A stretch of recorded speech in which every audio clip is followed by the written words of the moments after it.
Okay. Last major topic. And I'm going to focus in on it because it's I come back to this all the time. This is, for me, one of the most important things in the entirety of biblical studies and biblical teaching. And that's the slavery laws in Leviticus 25, which are framed in a broader discussion about land and property. This is where we get the law of the Jubilee year. It's not just a release from debts, but a real return of the land, even land that's been sold. In the 50th year, all land returns to its original family ownership. And this is because conceptually, the land belongs to God. You don't really own it. God just granted it to you. So when you sell it, you can't really sell it. Right? God decides who lives where, right? Which tribes, which clans, even down to the family. And that's the backdrop for what happens, as the text gets into, what happens when an Israelite goes into debt. That's the real topic here. I'm going to start at the end, which is where we find the underlying rationale for all of this material. Just like with the land, you can't buy or sell or own, really, another Israelite. Right? Why?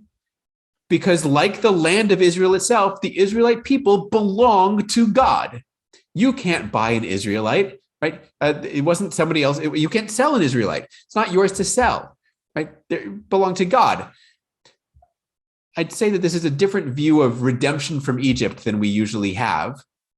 But we should remember that the word redeem in Hebrew, as in English, doesn't mean set free. Redeeming means to reclaim possession of something, right? And that's how it's used in the Bible as well. Even in Leviticus, in the next chapter, or 2 chapters on, if you dedicate your house to God, you say, "I'm giving my house to God." What you really mean is, I actually want to just give God the value of my house, like in cash. You have to redeem it, right? You pay the sanctuary the value of your house, and you get the thing back. When God redeems Israel from Egypt, that's not releasing them to be free forever into the world. It's God claiming ownership, right? You, Pharaoh, can't have them. They're mine. God is claiming ownership of Israelites. And ownership of humans has a name: slavery.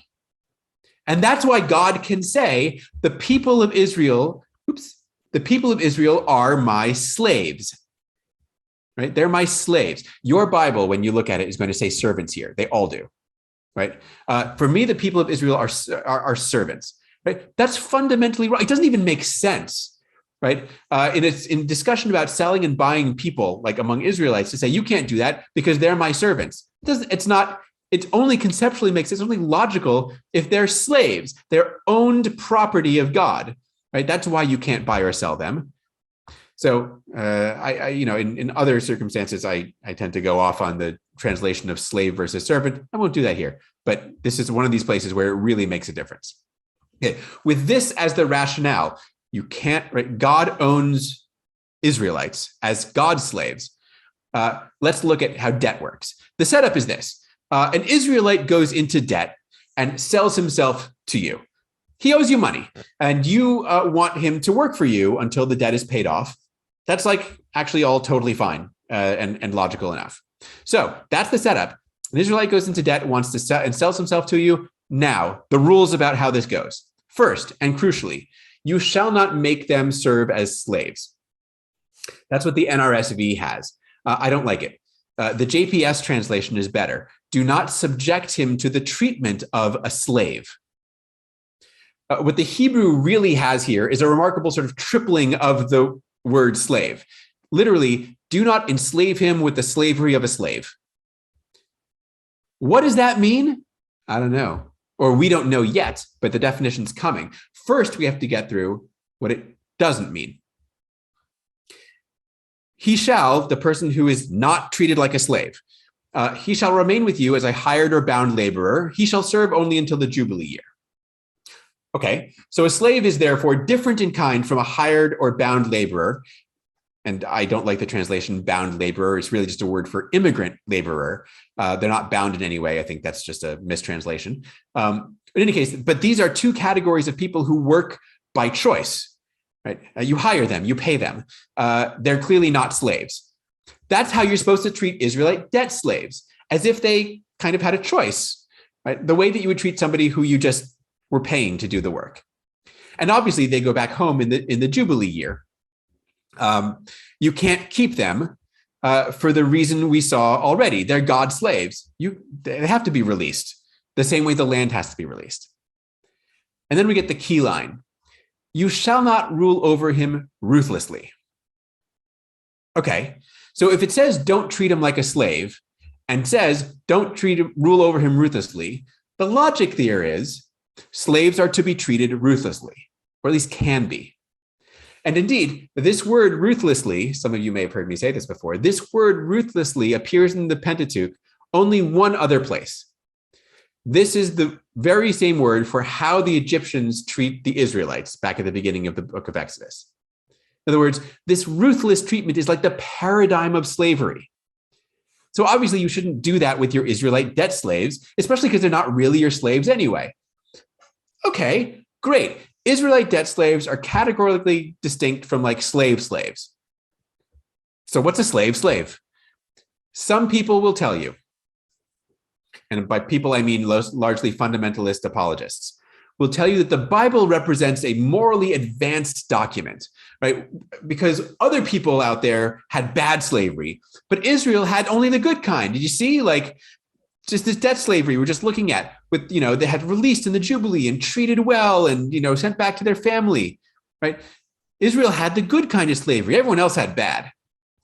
But those people who say that simply didn't read on to the next parts of this section.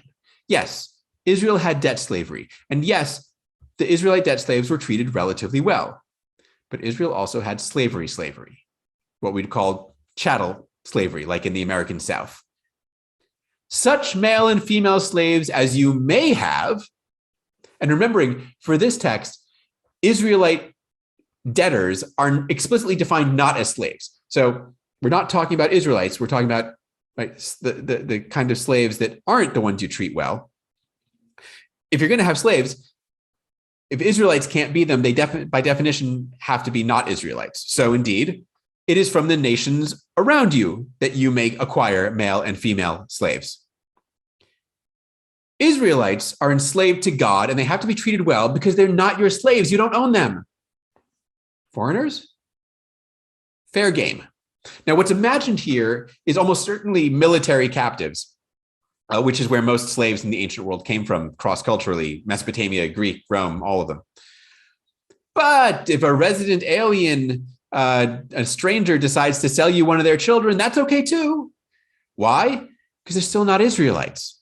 Right? You can't take them by force, right? Because we are told over and over in the Bible how well we are to treat the stranger.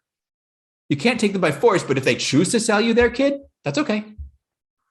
Here's the part that hurts. These shall become your property. That's human beings as property, openly.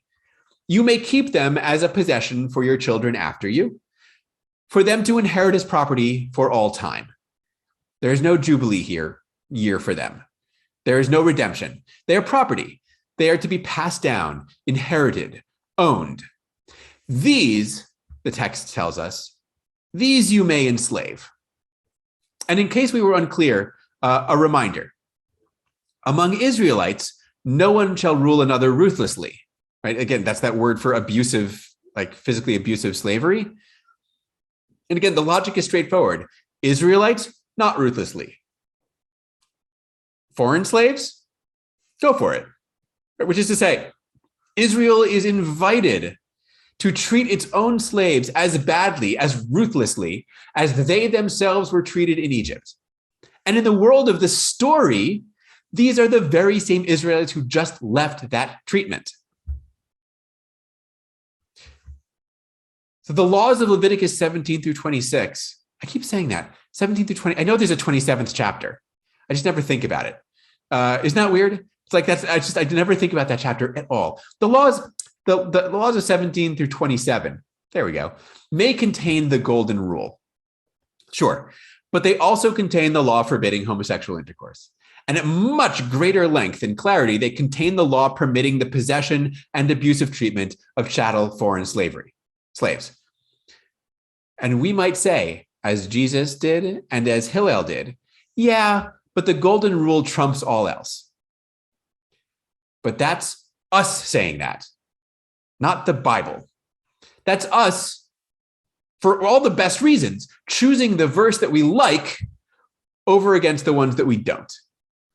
And once we start playing that game, we're really just opening ourselves up to the possibility that someone else will choose a different verse to be the one that holds the master interpretive key, and maybe not one that's as nice as the golden rule.